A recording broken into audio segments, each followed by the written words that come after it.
I'm John Davis, Community Relations Director with the Oxford Park Commission. To my right, Lawrence Muruako, owner of Rebel Body Fitness. Yes, sir. And we are sitting in your speed and agility, would you call it a den? Or what do you call it? We call this the turf room, actually. Turf room. Yep. We're in the speed and agility turf room. So, Lawrence, how you doing, first off? Man, I'm good. I'm kind of cold, but I'm good. It is cold, and when we're recording here, we're getting ready for, I guess, like some record-breaking temperatures at the end of the week. So Christmas is really going to feel cold this year. Yes, sir. Yes, sir. So Lawrence has been teaching this past fall a speed and agility class with us at the Oxford Park Commission.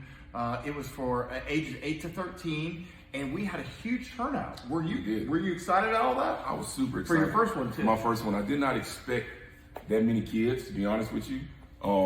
But it was amazing. It was amazing. So it was a huge turnout. I think we had about 23, I think. Yes. 23, 24 in that area. Yeah. I think what I would tell you as a marketer, I knew that the people were out there. I knew your name was out there. You've been established. And I think it was just linking everything together because it was something that the OPC hadn't done really before. We've tried it, but until you do something, then you got to build an audience. How do you get that first one going? And you had the success and got 23 over there. Yeah. And then what are your thoughts on how it went? How did it progress, you think? Well, I think it went great. To see the kids come in from a lot of them, they actually play sports. But to see them progress in the movements that we were teaching them, I mean, it was amazing. I think it went really well. I saw a lot of improvement, within like 3 weeks of doing it, started seeing a real improvement, started seeing the confidence of the athletes go up. Wanted to compete more because they got that confidence. Right. So, and then hearing parents come to me and say, man, my child is doing great. We want to keep this going. What do we need to do? Right, and that's one of the things we're going to touch on. He will have other classes. The feedback I deal with directly with the parents. I've always said, mom's registered, dad's coach. Yeah. And really and truly, my connection is with the parents as much or more so than the participants, because they're the ones that are paying the bill and they're having to look at social media. And that was the thing they all talked about that I got feedback was, when's the next one? Yep. And you're doing well when they're going, when is the next one? Yes, sir. Yeah, so you will have some other classes. You want to have some other classes in the spring and then continue on, right? Absolutely. Talk to Nathan. Nathan John, and, yeah. I believe either the second or third week in January. Okay, so sometime in January we look to have some classes. Same kind of setup to where we're building. You kind of introduce them, and then going through we've got some of the things laid out here: the ladders, sleds, octagons. So it's a little different in here, but for the most part, we do the same movements except with a little less equipment.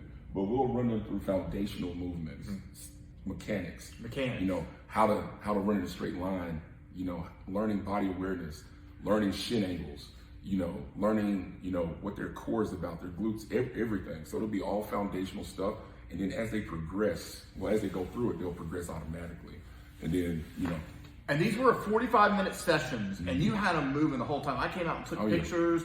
I did another video that's also available on our YouTube channel. It's a minute and a half, just all cut-ups, different mashups of the different things that you were doing. And the thing that I also really like too, is a guy that played sports and around sports from a newspaper writing standpoint in the past. You're so encouraging. Yeah. You uplift the kids. I thought that was a really big thing. I mean, every one of them was having fun, and if they couldn't do it, you stopped and you took one-on-one situations. Yeah, I basically did with them what was done with me. Yeah. That's what had the most impact on me. Just all the encouragement that I got growing up. So I'm just mimicking it. So I have fun with it. I like to be encouraged as well. So I was assuming that it would work with them, and it did. Yeah. So when you're training, you see that, right? You see people that come in. They come in and they want to get in better shape, but they don't really know how to do it. And if they don't have success, that's where you've got to uplift them and say, you can do this. Absolutely. But I truly believe they can. That's the thing. I've been training since 2004. Okay. And that is the biggest thing, is people don't have the confidence. Right. They'll show up, which is really the biggest part of showing So is that the biggest hurdle? Showing up. You got to show up that first time. You got to show up. And once you get in there, you know, I'm going to be able to, my team, we're going to be able to help you and encourage you through it. So, now, New Year's has always been the biggest month in training, right? Or just people joining a gym, right? That's the biggest season. Yeah. Absolutely. Like the New Year's resolution. You hear that all the time, I'm sure. Absolutely. Yes, sir. I do. So how do you relate that? How do you keep those New Year's people going when they come to your business here? You know what? One of the main things that we do a lot of personal training, Okay. group training, fitness and nutrition coaching. We do the XPT part of it, and we also do our Rebellion Boot Camp. So just offering different programs and different opportunities for people to be encouraged, to be part of an accountability system. That's going to keep somebody in the game longer. You keep them in longer, they get to see the results. And now it's like, okay, Right. good to go. Right. You know, so now it's impactful. And once they build that muscle, or once they've gained that like cardio aspect, they can't wait to get to the new session. Exactly. Yep. And I think that's what I saw with the young kids. I think some parents signed them up hoping they would kind of catch the fever, and it translated to it. Yeah. And they're potentially better athletes for it. And that's one of the stories. We also did a story before this as a pre-promotional, because again, when you have a brand new class, until you can get a base, and now I think we've got a base, you got to figure out ways to kind of sell you and what we're going to do. And that was one of the things that came across in the story, the written story we worked on, was this is improving the kids to be better athletes through this training. You know, basketball. Yeah. What were some of the other sports? Soccer. You said soccer. A lot of soccer kids. Really, every sport. Every sport. We Right. have basketball, football, volleyball, softball, baseball, tennis. I feel like I'm missing one. Lacrosse, I believe, and Yeah, lacrosse is big here. yeah. So we train pretty much, you know, swimmer. Like, Swimmer, Oh okay. yeah. We train almost every, you know, type of athlete with this. Every athlete can benefit from doing this type of work, core work, speed and agility work, really body awareness. So Hand-eye coordination. hand-eye coordination, Right. Absolutely. Yeah. Strength, power, speed, agility. Those you can't go wrong in any sport with that. So. Well, this is Lawrence Muruako. I'm John Davis. Again, we've got to have a class with him coming up. He just taught one, very successful. Had 24 kids sign up. They all improved. I know, like I said, the parents enjoyed it. Yeah, I enjoyed it. Even if you're not have a kid in our OPC program, you can come see Lawrence over here at his gym.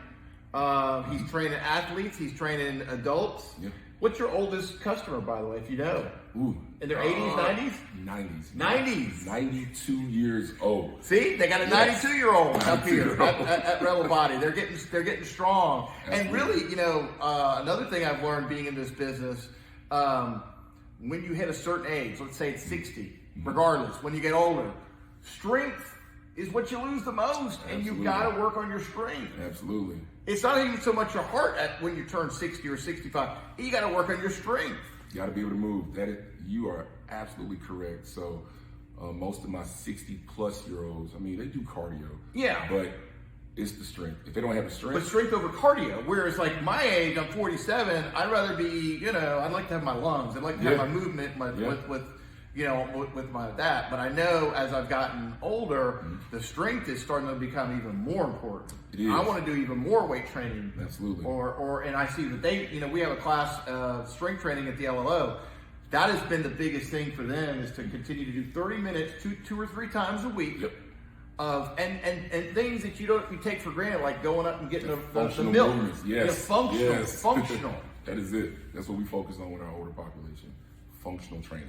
It's not about getting out here and doing the ladder drills, even though They could. they could. And I have one. He used to. What did he used to do? He used to. I forgot the name. Ski, water ski. Okay. And he still loves to get on the Bosu ball and balance. He loves to do the ladders. He loves to push the prowler. He loves to do all of it, you know, but few and far between. Most of my older population, though, they are just functional training, general strength. And that's exactly like you said, that's exactly what they need. Okay. So, All right. Well, Merry Christmas, everybody, and we'll see you soon. Lawrence will be back with some classes. Yep. Y'all take care. thank you. Oh, I'm John.